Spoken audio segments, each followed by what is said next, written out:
Hello, everybody. Welcome into Sports by GSMC Podcast Network. I am your host, Jeremy Lapidus. Today is Monday, September 30th. It's already been a wild day of sports. If you weren't tuning in, a baseball game to decide the fates of the two last playoff teams in the baseball just finished up, one of the wildest baseball games. We're going to talk about all of that tomorrow. It's too packed of a show. We're going to talk about Karl Anthony Towns getting traded to the Knicks, the blockbuster trade of the offseason. We're going to talk about which side won, which side lost, and how this pans out for two teams that made deep playoff runs last year. We're going to talk about the weekend of football that was. We're going to do winners and losers for both college football and the NFL. And of course, we will be previewing Monday Night Football to top all of that off, as well as keeping you updated on Game 2 between the Mets and the Braves, currently going on right now. But before we get into all of that, remember, if you would like to be an even bigger part of the show than you already are, all you need to do is go to gsmcpodcast.net. Or if you are on YouTube, you can use that super chat feature. If you do either of those two things, a message should pop up on the bottom of the screen for you, me, and everybody else around the world to see. If you do have a burning question about sports, go ahead and throw that in the comments. Throw it in the chat. I will get to it as soon as I possibly can. I appreciate everybody so much for sticking around, talking some sports with me here on a beautiful Monday, September 30th. But like I was saying, we're going to kick off our show here with Karl Anthony Towns. Cat was traded to the Knicks late Saturday evening, a move that kind of came out of nowhere to me. Obviously, the NBA Media Day is today. It's starting to heat up. Preseason games start on Friday. We're going to get to the real regular season in about a month now. The NBA is heating up, and this one came out of nowhere. Minnesota, after going on a deep run, kind of coming out of nowhere in the West, having one of their best seasons, seemingly put it all together until that Western Conference Finals. They trade away who was their number 2 option in Karl Anthony Towns. Karl Anthony Towns joins a Knicks team that was sorely needing a center after rumors all summer, all offseason have been the Knicks are going to trade Julius Randle. Julius Randle is not a fit with the Knicks. It had seemingly gone radio silent until all of a sudden comes out Saturday night. He is traded over to the Minnesota Timberwolves with Donte DiVincenzo and a first-round pick that came from the Pistons to make this deal happen. And there's a lot of ways you can look at it. I know when I first saw this deal, I was confused more than anything. That was my initial thought, confusion. I didn't understand why either of these teams would make the deal. It took me a minute. I had to sleep on it. I had to think about it to get some kind of thoughts here for you. But we'll start off with Minnesota here. Minnesota is coming off of a really disappointing series against Luka and the Mavericks. A series where the Mavericks seemingly could just get anything they wanted, inside, outside. They were just cooking them defensively. Now, Anthony Edwards, great player. He needs some help. You trade 1-for-1. First of all, we're just taking this as Julius Randle versus Karl Anthony Towns. And I think when you boil those two players down, they're very similar. I think Karl Anthony Towns is a slightly better version of Julius Randle. You know, both of them are big men who can shoot the ball pretty well. Julius Randle won a 3-point contest a couple years ago, right? These are both big guys that can kind of come out and really stretch the floor. And for the Knicks, if they weren't going to have Julius Randle, fit into their future plans, being able to get a big man, especially with, Mitchell Robinson being out of the lineup until around January, they were kind of cooked at center. They didn't really have another option. That's after losing Hartenstein in the offseason. They didn't have anybody to fill that gap. They were probably going to have to play. I heard some people throw around OG Anunoby to play center. I saw Josh Hart put something out on Twitter saying I'm a 1-through-4, and people were joking with him that maybe he is a center. They were going to have to get creative with those lineups. Now, obviously, Cat has his weaknesses. And again, the New York Knicks, what they did this offseason is they went out and they got the Celtics killer lineup, right? The biggest weakness for Cat is his defense. The Knicks' perimeter defense, especially now that they've added Cat. Now, Against some of these more physical centers, some of these more traditional centers, I think they're going to struggle a little bit. But that perimeter defense is going to be elite. You go 1 to 4. Jalen Brunson, not the greatest defender, but OG Anunoby.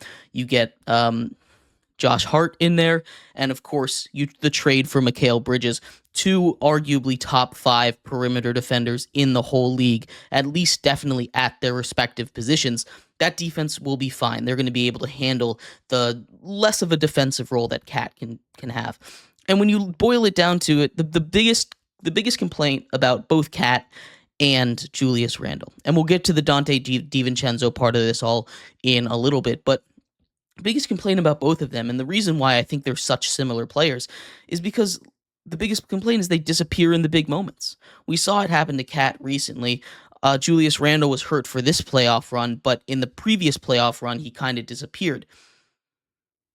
This is, I feel like, kind of fair. Now, you look at the salary kind of situation, and obviously, Julius Randle doesn't carry the same salary as Karl Anthony Towns, which I think is another big motivation for why this trade happened. Obviously, Minnesota is a team that is really flirting with that second apron. Giving out that huge contract to Rudy Gobert does not help that. They had to move off someone, and Cat was the one they were able to move off. And again, I think the trade between Julius Randle and Cat are very similar. You also add, if you're Minnesota, Donte DiVincenzo, a guy who shot 40% from 3. And you can hear people complain, oh, but the Nova Knicks. It doesn't matter, right? This organization, as much as it'd be cool to see that from a Knicks point of view, you get all these friends playing on the same team, that get that fun power of friendship vibe going. The Knicks don't care about that. They really don't. It'd be great, but they feel like this was the move that really pushed them over the top, and I think the Knicks are a better team for this. Point blank, period. I think they're a better team for this. You can complain about the team chemistry, but you still have 3 of the 4 guys there, and Cat is going to help you to an extent. You didn't have that kind of versatile stretch the floor center, a guy that you could actually put at center for the first couple months of the season. This was a much-needed deal to make. So you can complain about the Nova Knicks being broken up all you want. It's not something that had anything to do with the basketball court. It's just one of those fun little things, fun little anecdotes that could have been, that just isn't.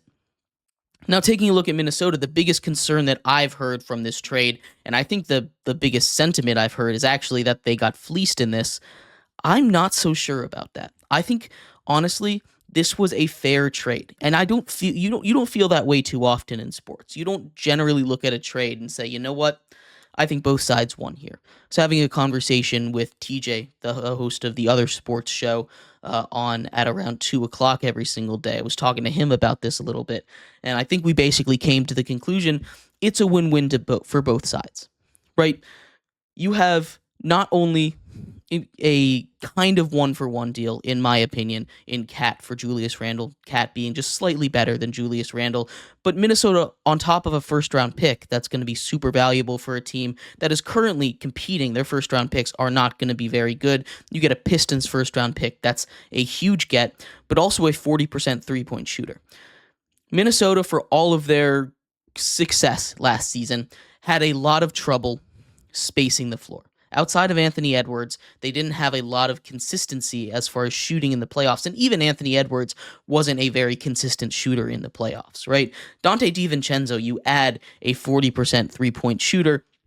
You don't have to play that too big lineup down there. Rudy Gobert is going to have to take a bigger workload. Can be a good thing, can be a bad thing. I know it's not necessarily the greatest look on paper, and if you had to gun to my head say which one am I taking, Rudy Gobert or Cat, I'm taking Cat every time. It's just what he does on the floor. It's clearly a better product, right? I don't think anybody's arguing that. But as far as a team building goes for Minnesota, you take a very minimal step back at that one position. You upgrade your shooting immensely, right? On top of the guys that you've already drafted and brought in. And you have Naz Reid coming off the bench. There is a lot, and maybe he even starts this year. There are a lot of different lineups you can run with this. I really do like this for Minnesota. I really do like this for New York. I think both of these teams made a quality move. I don't think anyone got fleeced. I don't think anybody paid too much. I don't think anybody really paid I don't think anybody really paid too little. I think this is a very fair trade, and while I don't think it really puts either of these teams higher than they were before the move as far as level of competition, I don't think it takes any of them backwards either. I think if you were looking at the Knicks team before they added Cat and you said, this is a team that could potentially make a run for the Eastern Conference, I don't think this changes it. If you look at Minnesota and you say, hey, I think this is a team that could potentially make a run for the Western Conference, this doesn't really change it. And I think that's where both of these teams stand currently. So it's an interesting way of looking at it, right? Andre asks, what side of the trade do I like more? If I had to pick one and run with it for the rest of it, I think I like the Minnesota side just a little bit more. Just a little bit. Again, it's not one of those things. I think both sides win, but you add both a shooter, a first-round pick, and a guy that I think can pretty much play that cat role in Julius Randle there. So I think I like that Minnesota side just a little bit more, but I think both of these teams really did a good job with this, and I think it fits both of their future plans and current plans pretty well. But we'll see what happens.